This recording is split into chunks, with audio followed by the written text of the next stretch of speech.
Hello, good morning, and I welcome you all to Your Announcement Academy. I hope you all are doing good. My name is Anush Mokashi and स्वागत है आप सबका आज की ताज़ा खबर में। तो वर्ल्ड इकोनॉमी के साथ करने वाले हैं आज की ताज़ा खबर की शुरुआत, बट बिफोर आई बिगिन एक अनाउंसमेंट करना चाहता हूँ आप सबके लिए। यदना इज ऑफरिंग 60% तक का discount on all your products, that is Stockometer, Fundometer and model portfolios. तो आपको यूज़ करना है कूपन कोड रिपब्लिक। यहाँ पे आप डिटेल्स देख सकते हो ऑन द स्क्रीन। ये कूपन कोड यूज़ करके आपको यहाँ हमारे प्रोडक्ट्स पे 60% तक का डिस्काउंट अभी अवेलेबल है। तो आई होप इस ऑफर का लाभ आप ज़रूर उठाओगे। एंड आई होप आपका जो गणतंत्र दिवस है बहुत अच्छा गया होगा। इंडिया को भी बहुत सारी बधाइयाँ आई हैं, स्पेशली मतलब from multiple multiple nations. Specially mister Donald Trump से भी यहाँ पे बधाइयाँ आई है हमें। He even extended heartfelt congratulations to India हमारे रिपब्लिक डे पे। एंड बाकी सारी चीज़ें भी बोली है उन्होंने कि ओल्डेस्ट डेमोक्रेसीज़ है एंड हमारा एक ओल्डेस्ट बॉन्ड भी है। बहुत सारी चीज़ें यहाँ पे एंड ग्रीटिंग्स यहाँ पे एक्सचेंज हुए हैं। तो ग्लोबल न्यूज़ से स्टार्ट करते हैं यहाँ पे। सो फर्स्ट न्यूज़ है, यूएस में cut India tariffs by 25%, hints Trump aide says Russian oil purchases have collapsed, right. तो 24 जैन को ये न्यूज़ सर्कुलेट हो रही थी, राइट। तो ट्रेजरी सेक्रेटरी स्कॉट बेसेंट जो है, तो उन्होंने कहा कि इंडियन रिफाइनरीज जो है तो उन्होंने अपने जो परचेसेस जो है ऑफ रशियन ऑयल तो काफ़ी हद तक सिग्निफिकेंटली मतलब कम कर दिए हैं। एंड तो इसी की वजह से यूएस अभी कंसिडर कर सकता है कि जो 25% का एडिशनल टैरिफ इंडिया पे लगाया था तो वो कहीं ना कहीं हम कम कर सकते हैं। जो स्कॉट बेसेंट है तो उन्होंने एक मतलब एक कंक्लूजन निकला उनके ओवरऑल डिस्कशन से कि इंडिया एंड यूएस के जो ट्रेड निगोशिएशंस है तो those are still in progress and वो ऑन गोइंग है। बट यहाँ पे एक चीज़ और भी सामने आती है। रिसेंटली आपने देखा होगा एक सीक्रेट रिकॉर्डिंग यहाँ पे किसी ने वायरल कर दी है ऑफ टेड क्रूज। अब ये टेड क्रूज जो है तो वो बहुत क्लोज है विद मिस्टर डोनाल्ड ट्रम्प। तो यहाँ पे सामने यही चीज़ें आ रही है कि जो अमेरिकन लीडर्स हैं including mister Donald Trump, JD Vance, तो ये सारे अमेरिकन लीडर्स हैं तो वो कहीं ना कहीं अनकंफर्टेबल है। एंड उन्होंने ही ये सारी जो इंडिया यूएस की ट्रेड निगोशिएशंस है तो वो रोक के रखी है। ऐसी चीज़ें यहाँ पे सामने आती है। इवन ऐसी भी चीज़ें मैंने पढ़ी कि one of the officials was again saying कि हम जो एआई चैट जीपीटी वगैरह यहाँ पे यूज़ करते हैं, why are we even giving it to India, right. हम हमारी इलेक्ट्रिसिटी यूज़ करके इंडिया को वो क्यों यूज़ करने को दे रहे हैं। सो ये लेवल की चीज़ें यहाँ पे बोली जा रही है, राइट। तो एंड ये इंडिया के लिए भी कहीं ना कहीं एक बहुत बड़ी चीज़ है कि आप इंडिया के पर्सपेक्टिव से कि यूएस अपने बारे में क्या सोचता है। सो यहाँ पे मैं पढ़ रहा था कि इंडिया को क्या करना चाहिए अभी इस सारे चीज़ों के बारे में। सो द ओपिनियन वाज कि जल्द से जल्द अपने जो एफटीएज हैं तो वो साइन कर लो with multiple nations, group of nations, जैसे यूरोपियन यूनियन के साथ तो एक अनाउंसमेंट हो सकती है आज, राइट। सो जल्द से जल्द जो सारे अपने जो एफटीएज है तो वो साइन कर लो, राइट। एंड क्योंकि ट्रम्प का कुछ भरोसा नहीं, क्योंकि इवन जैसे लेट से आज अगर हम आज अगर सपोज एफटीएस साइन होता भी है या ट्रेड डील साइन होती है विथ लेट से यूएस, तो कल को जाके वो कहीं ना कहीं फिर से कुछ ना कुछ रेजिस्टेंस ला ही देंगे। What exactly what happened with Canada, right. तो कनाडा के साथ पहले ट्रेड डील हुई थी, देन उन्होंने कैंसिल कर दी। देन जब कनाडा भी चाइना के साथ ट्रेड डील कर रहा है तो ट्रम्प इज थ्रेटनिंग कनाडा के हम आपके 100% का टैरिफ लगा देंगे, राइट। जस्ट बिकॉज उन्होंने चाइना के साथ ट्रेड डील साइन कर ली, राइट। सो ऑल ऑफ मतलब बहुत सारी अनसर्टेनिटी है specially because of mister Donald Trump. तो इंडिया अब देखते हैं कैसे इसके रिलेटेड एक्शंस लेता है। इंडिया करंटली इंडिया का चीज़ ये है कि इंडिया ने कभी रिप्लाई दिया नहीं है, ब्रूटल एक रिप्लाई अभी तक इंडिया से आए नहीं, एक बोल्ड रिप्लाई हम अगर कहें तो। बट देखते हैं how this situation evolves. May be यहाँ पे ऐसी चीज़ हो सकती है कि आफ्टर दिस ये जो रिकॉर्डिंग सामने है इसके बाद एक ट्रेड डील साइन भी हो जाए। बट अगेन आई फील उसके बाद भी कहीं ना कहीं वो रेजिस्टेंस लाते ही रहेंगे, बिकॉज एक चीज़ सामने आ रही है कि ये भी मैं पढ़ रहा था कि इकोनॉमिक राइज जो है इंडिया तो वो भी उन्हें कहीं ना कहीं खटक रहा है। देन नेक्स्ट न्यूज़ के बारे में बात करते हैं, India EU trade deal, what to expect from the deal on 27th of Jan। So India and EU to announce the trade talks, मतलब इंडिया एंड ईयू के जो ट्रेड टॉक्स है तो वो आर कंप्लीट एंड एक new trade deal will be announced today, that is 27th. So India and EU की जो trade deal है तो वो अभी 20 साल बाद, 20 साल के निगोशिएशंस के बाद कहीं ना कहीं फाइनलाइज होगी। तो इसमें होगा क्या, तो India to cut import duties on select European cars. तो सिलेक्ट यूरोपियन कार्स जो है जहाँ पे इंपोर्ट ड्यूटीज है ऑफ रफली 70 to 110% की, तो वो 40% तक यहाँ पे लाई जाएगी and eventually gradually it will be taken down to 10%। 2 lakh internal combustion engine vehicles यहाँ पे इंक्लूडेड है। इसमें से ईवी जो है तो वो करेंटली एक्सक्लूड कर दिए है, ऑब्वियसली बिकॉज इंडिया भी चाहेगा, because EV currently is at a very nascent stage. India चाहेगा पहले कि वो डेवलप हो and then we can open the market. Then India देख रहा है फॉर बेटर एक्सेस। अब इंडिया के आस्क क्या है, तो India is asking for better access for textiles, garments, leather, gems, jewellery, engineering goods and even processed foods के items हम एक्सपोर्ट कर सकते हैं to European union. Easier regulations for pharmaceuticals and chemicals, तो केमिकल सेक्टर भी हमारे radar पे होना चाहिए प्राइमरली बिकॉज अगर यहाँ पे एक्सपोर्ट अपॉर्चुनिटी ओपन हो जाती है, सो केमिकल फर्टिलाइजर्स वगैरह ये सारे सेक्टर्स है, तो that can be one sector जो यहाँ पे एक जंप दिख सकता है। Then access for IT, then professional services, skilled worker movement and social security relief, agriculture and dairy sectors specially are excluded from all of this FTA. Then EU को क्या मिलेगा, तो ईयू को you will gain from reduced tariffs on wine, spirits, cars, machinery, chemicals and medical devices. एक strong investment protection standards यहाँ पे मिलेंगे, service rules, procurement standards, IP related standards, labour and environmental related standards की यहाँ पे बातें हो रही है।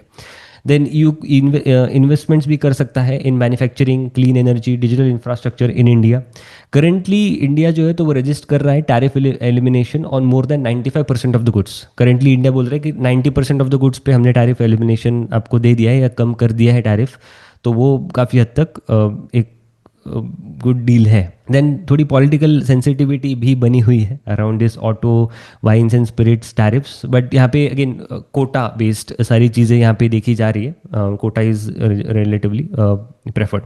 Then FT announcement is expected soon and legal finalisation जो है इसका एंड ईयू पार्लियामेंट का जो रेटिफिकेशन है दैट में take another more than 1 year, ऐसे यहाँ पे बोला जा रहा है। देन इंडियन इकोनॉमी न्यूज़ के बारे में बात करते हैं। India's private sector growth rebounds in January on stronger demand, right, this is shown by PMI data. तो प्राइवेट सेक्टर एक्टिविटी इंडिया में एक्सेलरेट कर गई है इन जनवरी 2026। एक्चुअली दिसंबर मंथ में अगर हम देखें तो यहाँ पे डिप आया था इन दी पीएमआई नंबर, बट अगर हम जनवरी का नंबर देखें, HSBC का फ्लैश इंडिया कॉम्पोजिट पीएमआई का नंबर, तो 59.5 पे ये नंबर करेंटली आया है वर्सेस दिसंबर मंथ में 57.8 का ही नंबर था। पोल दैट इज जो एस्टिमेट्स थे तो एक्सपेक्टेशंस थे ऑफ 58 के नंबर पे, तो उससे भी ज़्यादा ये नंबर आया है and more than 50 we know कि it like shows expansion in the economy. अब इसको डिवाइड करके अगर हम देखें तो मैन्युफैक्चरिंग एंड सर्विसेज में, तो मैन्युफैक्चरिंग में it is 56.8 versus 55 in the last month and whereas PMI number for services अगर हम देखें तो 59.3 का है वर्सेस 58। अगेन यहाँ पे एक स्ट्रॉन्गर मोमेंटम यहाँ पे दिख रहा है इन दी ऑर्डर बुकिंग। सो एक ग्रोथ जो है यहाँ पे जो लाइक जो नंबर इंक्रीज हुआ है from 55 to 56.8 for manufacturing, 58 to 59.3 for services, तो ग्रोथ मोमेंटम जो है तो वो आया है primarily because of strong order booking specially domestically and also exports. So मतलब primarily domestic, let's say if you see this orders related to the power T&D segment, जैसे companies जैसे कि क्वालिटी पावर या कंपनीज जैसे कि CG power या Skipper, KEC international, ये सारी कंपनीज के आप ऑर्डर बुक्स देख लो, राइट। क्रेजी नंबर आपको दिखेगा ऑर्डर बुक की ग्रोथ में। इवन जो जी वर्नोवा जैसी कंपनीज है तो just go and search for their order book growth, right, आपको क्रेजी नंबर्स दिखेंगे इनका ऑर्डर बुक ग्रोथ में। तो डोमेस्टिक डिमांड रिलेटेड ऑर्डर्स, मतलब ये सारे ऑर्डर्स बहुत रैपिडली ग्रोथ यहाँ पे दिख रही है कंपनीज का ऑर्डर बुक में। एंड इसके अलावा एक्सपोर्ट ऑर्डर्स भी यहाँ पे बोले जा रहे हैं कि those are at a 4-month high despite US के tariff on Indian goods. Then business activity जो है, तो बिजनेस एक्टिविटी भी मतलब मोमेंटम अभी वहाँ पे भी बन रहा है, ऐसा यहाँ पे बोला जाए। हायरिंग, स्पेशली हायरिंग भी यहाँ पे इम्प्रूव हुई है। बट यहाँ पे एक चीज़ है कि इनपुट प्राइस इन्फ्लेशन जो है, तो that is seen at a 4 month high, specially in the services segment, and इस वजह से कहीं ना कहीं प्राइस हाइक यहाँ पे कंपनीज को लेनी पड़ रही है। बिजनेस कॉन्फिडेंस यहाँ पे इम्प्रूव हुआ है, एंड स्पेशली कंसिडरिंग इंडिया का optimism related to the growth part. Then stock specific news के बारे में बात करते हैं, रिजल्ट्स के बारे में बात करेंगे स्पेशली। फर्स्ट, अल्ट्राटेक सीमेंट्स के Q3 FY26 के रिजल्ट्स आए हैं। सो एक वीडियो मैंने बनाया था फॉर 2026 के सेक्टर्स कौन से हो सकते हैं। सो उसमें आप देख लो कि सेकंड नंबर का सेक्टर इज एक्चुअली सीमेंट्स। तो सीमेंट्स में अगर हम देखें तो consolidated revenue is up by 23% on a Y basis. Volume growth अगर हम देखें तो 15-16% के आसपास की वॉल्यूम ग्रोथ है, एंड रेस्ट जो ग्रोथ आई है that is from realisations. Consolidated PAT इनका जो है तो वो 32% से बढ़ा है on a Y basis, excluding जो न्यू लेबर कोड का इम्पैक्ट है उसके एक्सक्लूडिंग, अगर एक्सेप्शनल में एक्सक्लूड करके देखें तो 32% की यहाँ पे ग्रोथ है। एबिटा मार्जिन्स यहाँ पे इंक्रीज हुए बाय 2% से 16% टू 18% तक यहाँ पे मार्जिन्स जंप हो गए, specially because of decline in cost. तो कौन सी कॉस्ट है, तो आप ये आप डिटेल्स देख सकते हो ऑन द स्क्रीन। सो पहले तो है लॉजिस्टिक्स, यहाँ पे आप देख सकते हो कि वाई बेसिस पे 4% डाउन है। देन फ्यूल भी डाउन है, पावर भी डाउन है, बट रॉ मटेरियल में कहीं ना कहीं यहाँ पे इंक्रीज दिखा है इनके रिलेटेड कॉस्ट्स में। देन MCX के बारे में बात करते हैं, इनके भी Q3 FY26 के रिजल्ट्स आए, you can see the details on the screen. बहुत ही रोबस्ट नंबर्स आए हैं। वाई अगर हम देखें total income is up bye 115%। Total अगर हम प्रॉफिट बिफोर टैक्स देखें and share of profit of associate 151% की यहाँ पे जंप है, bat is up bye again 151% से। बिजनेस हाइलाइट्स इन्होंने यही डिस्कस किया कि average daily turnover that is जो इन दी फ्यूचर्स एंड ऑप्शंस जो है, तो वो 7.5 लाख करोड़ तक यहाँ पे पहुंच गया है फॉर Q3 FY26, जो कि 224% का यहाँ पे जंप दिखाया है। तो 2,31,000 करोड़ से 7.5 लाख करोड़ के आसपास ये जंप हुआ है। बुलियन सेगमेंट में अगर हम देखें तो ADT जो है एवरेज डेली टर्नओवर, तो वो जंप हुआ है 69% on a quarter on quarter basis, primarily because of नए जो लॉन्चेस इन्होंने किए हैं ऑफ न्यू वेरिएंट जैसे कि gold mini and gold 10 futures से। देन MCX ने ये भी मंथली ऑप्शन कॉन्ट्रैक्ट्स यहाँ पे लॉन्च किए हैं, specially covering the gold and silver effective from October 2025। तो इस वजह से बेसिकली इनके नंबर्स में यहाँ पे बढ़त दिखी है। देन JSW एनर्जी, ये भी एक अनदर कंपनी आपके रडार पे होनी चाहिए। You can see the details on the screen. इनका भी यहाँ पे रिजल्ट्स आए। ओवरऑल रेवेन्यू अगर हम देखें तो 60% का जंप है। EBITDA अगर हम देखें तो 97% के आसपास का जंप है। EBITDA margins have jumped by 10% on a Y basis. देन ये भी आप इमेज देख सकते हो ऑन द स्क्रीन। यहाँ पे इनके बेसिकली रीजंस है कि क्यों इतना बड़ा परफॉर्मेंस इनका आया। सो प्राइमरली अगर हम देखें तो इनके पावर सेल यूनिट्स जो वॉल्यूम्स है बेसिकली, तो 65% की जंप यहाँ पे दिखी है, and PAT is up bye 150% excluding all of these one offs because of new labour law code. तो यहाँ पे अगर हम कैपेसिटी एडिशंस देखें, लगभग 5.2 गीगावाट की कैपेसिटी एडिशन यहाँ पे है। 64% का यहाँ पे जंप है इन द कैपेसिटी एडिशन, जिसमें से 3 गीगावाट की capacity is into renewables and 2 gigawatt की capacity is into thermal category. And generation भी यहाँ पे इंक्रीज 96% जंप है इन रिन्यूएबल्स एंड 55% का jump in the thermal space. So इस वजह से इनका इतना अच्छा रिजल्ट इस बार का आया है। देन लॉरस लैब्स के बारे में बात करते हैं। लॉरस का भी रिजल्ट यहाँ पे आया, you can see the details on the screen. So 9 month FY26 अगर हम देखें, अब इनके जो रिजल्ट्स हैं तो 9 मंथ के बेसिस पे ही देखने चाहिए इन माय ओपिनियन, क्योंकि जो CDMO स्पेस है, इवन जो इनके बाकी सेगमेंट्स है, तो लंपी है in nature, specially ARV segment. तो कहीं ना कहीं लंपी है because of order bookings and revenue differ हो जाता है आगे पीछे क्वार्टर में। तो उस वजह से 9 मंथ्स के बेसिस पे यहाँ पे हमने चीज़ें देखनी चाहिए। सो बेस्ड ऑन दिस अगर हम यहाँ पे डिटेल्स देखें तो रेवेन्यू इज अप बाय 30% से, and net profit is up bye 388%, and इनका अगर हम ROCE देखें तो 6.8% से 18.5% तक का यहाँ पे ROCE आ गया है। प्राइमरली यहाँ पे जो ग्रोथ है that is driven by CDMO space only. तो इन्होंने बहुत सारा कैपेक्स किया फ्रॉम FY22 से लेके FY25 तक, एंड वो कैपेक्स का जो रिजल्ट है तो वो अभी यहाँ पे दिख रहा है with margins expansion, return ratios expansion के साथ। एंड स्पेशली यहाँ पे जैसे CDMO का मिक्स बढ़ा है तो उस वजह से मार्जिन्स भी यहाँ पे इम्प्रूव हुए हैं।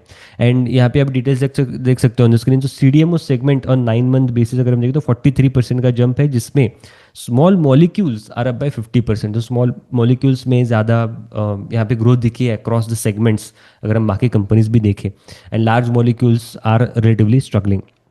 जेनरिक्स अगर हम देखें तो 26% का यहाँ पे जंप है, जिसमें से फॉर्मुलेशन आर बाय 48% के आसपास। देन नेक्स्ट कोफोर्स के बारे में बात करते हैं। Q3 FY26 के इनके भी रिजल्ट्स आए, so you can see the details on the screen. Gross revenue is up by 28.5% से। Then gross profit is up by 26.5%। EBITDA is up by 44% के आसपास। वेर एज पैट अगर हम देखें तो अगेन यहाँ पे जो एक्सेप्शनल आइटम्स है तो उस वजह से पैट में आपको ज़्यादा बढ़त नहीं दिखेगी। प्राइमरली यहाँ पे कहीं ना कहीं 17% के आसपास की ग्रोथ यहाँ पे दिखी है, but broadly operationally they have done very very well. Then order book के बारे में अगर हम यहाँ पे बात करें तो you can see the details on the screen. $593 million के ऑर्डर, फ्रेश ऑर्डर इंटेक्स यहाँ पे हुए इन Q3 FY26, जो कि that itself is up bye 18% on a YY basis. Even quarter on quarter basis पे भी यहाँ पे जंप दिख रही है। देन ऑर्डर बुक अगर हम देखें तो $1.7 बिलियन की ऑर्डर बुक अभी करेंटली है, which is executable over next 12 months, जो कि 30% का यहाँ पे जंप दिखा है इन दी ऑर्डर बुक इनके कोफोर्स के बुक्स में। देन बैंकिंग के रिजल्ट्स के बारे में बात करते हैं। सो वन बाय वन यहाँ पे आप एक सिंपल टेबल मैंने यहाँ पे बनाया है, तो you can see the details on the screen. यहाँ पे हम क्या क्या फोकस करेंगे तो AUM ग्रोथ YY बेसिस पे, deposit growth, CASA growth, provisioning, that is कितनी प्रोविजन बैंक को करनी पड़ रही है, यहाँ पे इंक्रीज है या डिक्रीज है, पैट जो है तो YY बेसिस पे यहाँ पे क्या जंप है, excluding of course excluding the exceptional items, return on asset, return on equity and GNPA पे हम यहाँ पे फोकस करें। So these are the key KPIs I would say, जो करंट सिनेरियो में आपने ट्रैक करने चाहिए। एंड ये अगर आप ट्रैक करते हो तो आपको एक क्लियर पिक्चर यहाँ पे दिख जाएगा in the overall banking space में क्या हो रहा है। तो first bank is Axis Bank. तो एक्सिस बैंक के नंबर्स अगर हम देखें 14% का यहाँ पे जंप है इन दी AUM। देन डिपॉजिट्स अगर हम देखें तो 15% के जंप है, and CASA is up by 14% के आसपास। Then provisioning, specially quarter on quarter provisioning हमने यहाँ पे देखनी चाहिए, क्योंकि क्या है कि YY बेसिस पे अगर हम देखें तो पिछले साल इस क्वार्टर से ही कहीं ना कहीं प्रोविजनिंग नंबर यहाँ पे बढ़ रहे थे। तो अब नाउ धीरे धीरे जो प्रोविजनिंग नंबर कम अगर हो रहे तो वो हमें क्वार्टर क्वार्टर बेसिस पे ही पता चलेगा। सो क्वार्टर क्वार्टर बेसिस पे 36% का डिक्लाइन है in their provisioning. PAT is up by 3%। ROA यहाँ पे अगर आप देखो तो ROA and ROE is a dip, primarily because होता क्या है कि यील्ड जो है किसी भी बैंक का यील्ड जो है तो वो पहले पास ऑन करना पड़ता है, उसके बाद कॉस्ट धीरे धीरे धीरे पास ऑन होती है। So currently NIMs are under pressure and temporarily NIMs are under pressure. तो धीरे धीरे इन 1 और 2 क्वार्टर्स ये NIMs back to square one आ जाएंगे। GNPA अगर हम देखें तो स्लोली यहाँ पे भी एक ग्रेजुअल डिप हमें दिख रहा है on a quarter on quarter basis. Kotak Mahindra bank 16% का AUM ग्रोथ है, 15% का deposit growth. CASA is relatively slow, 12% का ही यहाँ पे कासा का ग्रोथ दिखा है। And Kotak bank is again known for their conservative growth standards etcetera. Specially अगर आप सिंपल एनालिसिस करो, ICICI बैंक का लगभग 10-11 लाख करोड़ के आसपास का लोन बुक है, they are growing in double digits. Kotak bank का लोन बुक है रफली 4.5 लाख करोड़ के आसपास, right. And still Kotak bank is growing at 16% के आसपास। स्पेशली कोटक बैंक का लोन बुक इज मोर और less equivalent to what Bajaj finance is, and Bajaj finance is growing at more than 20%। तो एक सिंपल एनालिसिस भी अगर हम यहाँ पे करें तो हमें दिखता है कि कोटक महिंद्रा बैंक कितनी कंजर्वेटिव है इनके ग्रोथ स्टैंडर्ड्स में। बट यहाँ पे भी इनके प्रोविजनिंग नंबर्स अगर हम देखें तो ये ट्रेंड दिखेगा आपको बहुत से बड़े बड़े बैंक्स में, स्पेशली ये ट्रेंड दिखेगा क्वार्टर ऑन क्वार्टर बेसिस पे जो प्रोविजनिंग नंबर है तो वो कम हो रहा है, and that is a good sign. And इसी की वजह से यहाँ पे एक बुलिशनेस हो रहा है in the banking space. And PAT is up by 4% for Kotak bank. ROA is 1.89। Similarly lead lag effect है कोटक बैंक के रिलेटेड भी। GNPA स्पेशली यहाँ पे अगर हम देखें तो डिप यहाँ पे आया है on a quarter on quarter basis. तो जो ब्रैकेट में जो नंबर्स है for GNPA that is Q2 FY26 and for return ratios are for Q3 FY25। Then Shriram finance अगर हम देखें तो 15% का यहाँ पे जंप है इन द AUM। प्रोविजनिंग यहाँ पे फ्लैट है, 1% के आसपास का डिप है on a YY and quarter quarter basis. 21% का यहाँ पे जंप है इन देयर पैट लेवल पे। ROAs इंप्रूव हुए हैं, ROE इंप्रूव हुआ है, एंड GNPA डिक्लाइन हुए हैं, pretty much what we want specially in case of banking setup और एनबीएफसी सेटअप। एसबीएफसी फाइनेंस, अब ये जो कंपनी है ये सिक्योर्ड लेंडर है, राइट, 100% सिक्योर्ड एमएसएमई लेंडर है ये। सो 29% का यहाँ पे ग्रोथ दिखा है इन देयर एयूएम। प्रोविजनिंग अगर हम देखें तो 6% क्वार्टर ऑन क्वार्टर बढ़ी है, 73% बढ़ी है on a Y Y basis. Now ये कहीं ना कहीं कंसर्निंग हो सकता है, but it is not that concerning, क्योंकि क्रेडिट कॉस्ट अगर हम यहाँ पे देखें तो that is still 1.23% only. So just 1.23% annualise basis पे ये राइट ऑफ कर रहे हैं। And generally specially in case of a secured lender अगर हम देखें तो वहाँ पे ज़्यादा चीज़ें देखने की ज़रूरत नहीं है, स्पेशली ऑन देयर जैसे कि एनपीए साइड, राइट, बिकॉज वो सिक्योर्ड है and they can eventually recover things. But again we need to track things, ऐसे नहीं कि ट्रैक नहीं करना है, ट्रैक करनी है सारी चीज़ें, बट क्या कहते हैं कि इंपॉर्टेंस रिलेटिवली वो कहीं ना कहीं कम हो जाता है as compare to unsecured. So even if 73% का जंप है, बट वो नंबर काफ़ी कम है as compare to the overall AUM. PAT अगर हम देखें तो 34% का यहाँ पे जंप है, आरओएज इंप्रूव हुए हैं, आरओई इंप्रूव हुआ है, एंड जीएनपीए यहाँ पे डिप हुआ है on a quarter quarter basis. Karur Vysya bank 17% का ईवीएम ग्रोथ, डिपॉजिट 16% का जंप है, कासा डिपॉजिट जस्ट 11% का ही यहाँ पे जंप दिखा है, बट प्रोविजनिंग नंबर कम हुआ है 60% quarter on quarter basis and 30% on a Y Y basis. And इसी की वजह से 35% का जंप इनका दिखा है on a PAT level. ROA numbers improve है, ROE numbers improve है slightly, and GNPA numbers are coming down. DCB Bank 19% AUM, 20% deposit growth and 23% का कासा ग्रोथ यहाँ पे दिखा है। So interesting numbers. देन यहाँ पे अगर हम क्रेडिट कॉस्ट भी देखें तो 0.37% ही है। सो अगेन जो प्रोविजनिंग नंबर्स जो बढ़त दिखी है तो वो कहीं ना कहीं ये क्रेडिट कॉस्ट का नंबर ही बता दे रहा है कि इतनी मतलब it's okay, it's manageable, number काफ़ी कम है as compare to the overall AUM. Then PAT growth अगर हम यहाँ पे देखें तो 22% का यहाँ पे जंप है on a PAT basis, despite some increase in the provisioning numbers. ROA यहाँ पे इंप्रूव हुए हैं, ROA numbers are improving and GNPA again is declining. So overall trend अगर हम देखें तो यही दिख रहा है कि एनपीए नंबर्स अभी कम हो रहे हैं, एंड अगर एनपीए कम हो रहे हैं तो आगे आने वाले पीरियड में ये प्रोविजनिंग भी है तो वो कम हो जाएगी, एंड प्रॉफिटेबिलिटी जो है पैट यहाँ पे जो है तो वो इम्प्रूव होगा, एंड रिटर्न रेशियोज यहाँ पे इम्प्रूव होंगे। So better days are expected for banking sector in 2026। So I hope ये आज की ताज़ा खबर आपको अच्छी लगी होगी। ऐसे और वीडियोज़ के लिए हमारे चैनल पर लाइक करना, शेयर करना, सब्सक्राइब करना मन मुला मिलते अगले वीडियो में। Thank you so much.